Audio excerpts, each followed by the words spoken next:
Hi everyone, welcome to week number 10. We are closing in on the end here. This week what we are dealing with is quality assurance and quality control. So that's going to actually relate to chapter 25. And again, I'm going to do a brief overview, but it's still your responsibility to actually read the chapter prior to lab this week, okay? So when we talk about chapter 25, like I said, it's having a basic and a better understanding of what quality assurance and quality control are, and why we have those in order. So before you can run any lab tests, you need to be able to run a quality assurance and a quality control. But you have to understand why we are ordering labs in the first place. And there really are 6 main reasons why a provider would order any lab testing.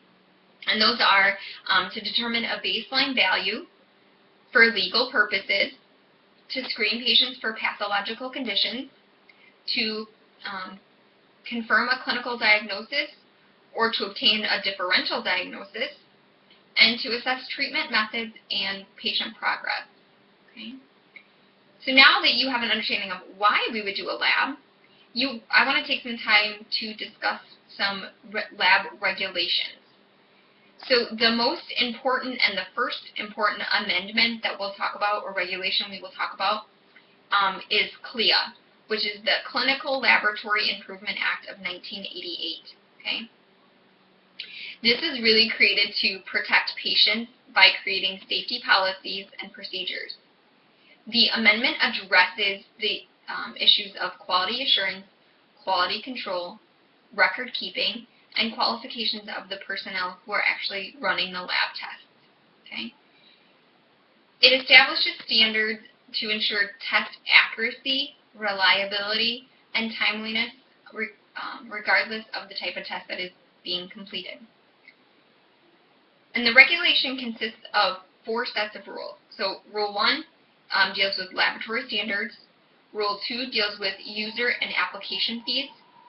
Rule 3 deals with procedures and enforcement, and Lab 4 deals with approval of accreditation programs.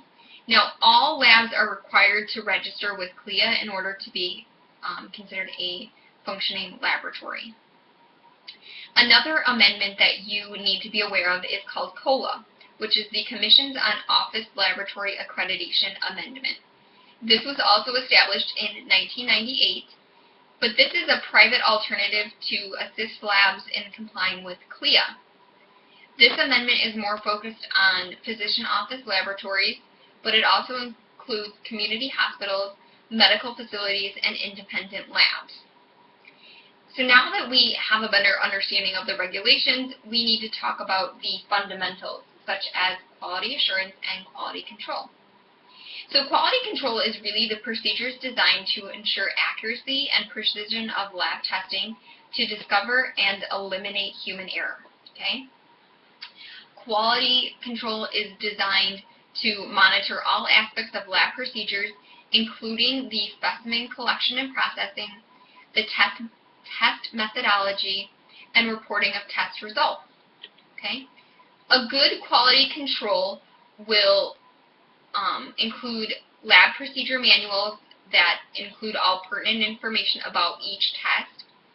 It will include equipment maintenance records. It will include calibration procedures for all equipment, not just some of them. It will include temperature logs and the equipment maintenance, and that all equipment is maintained per the manufacturer's request and recommendations. It will include test methods that must be double-checked before reporting of any patient results. And the final piece will be 2 levels of controls that must be tested daily on each test or the test instrument or the kit. The second piece is quality assurance. And this is really a set of policies and procedures designed to ensure the accuracy and the reliability of the lab test. The quality assurance will include quality control. So it's really, you have to look at it as like quality assurance is the top, and then you break it down into quality control.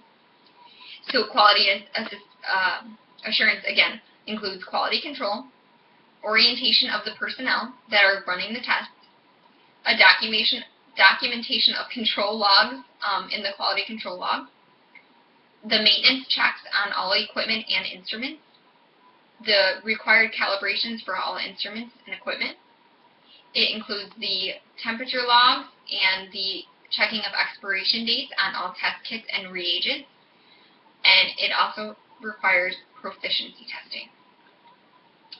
So quality assurance is also what we developed to help with reference labs to get reference values or normal values. Alright guys, so that's kind of a brief overview for this week. What we're going to be doing in class is actually dealing with the quality control and running 3 different types of quality control. We're going to run qualitative, quantitative, and semi-quantitative controls.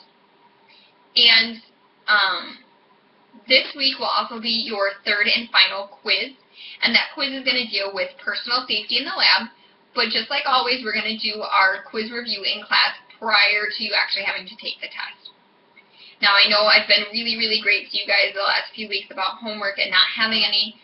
Unfortunately, this week, you do still have your regular discussion post due on Tuesday, your 2 responses due on Saturday, and you will have 1 written assignment this week, okay? Alright guys, look forward to seeing you on Wednesday. Have a wonderful week 10.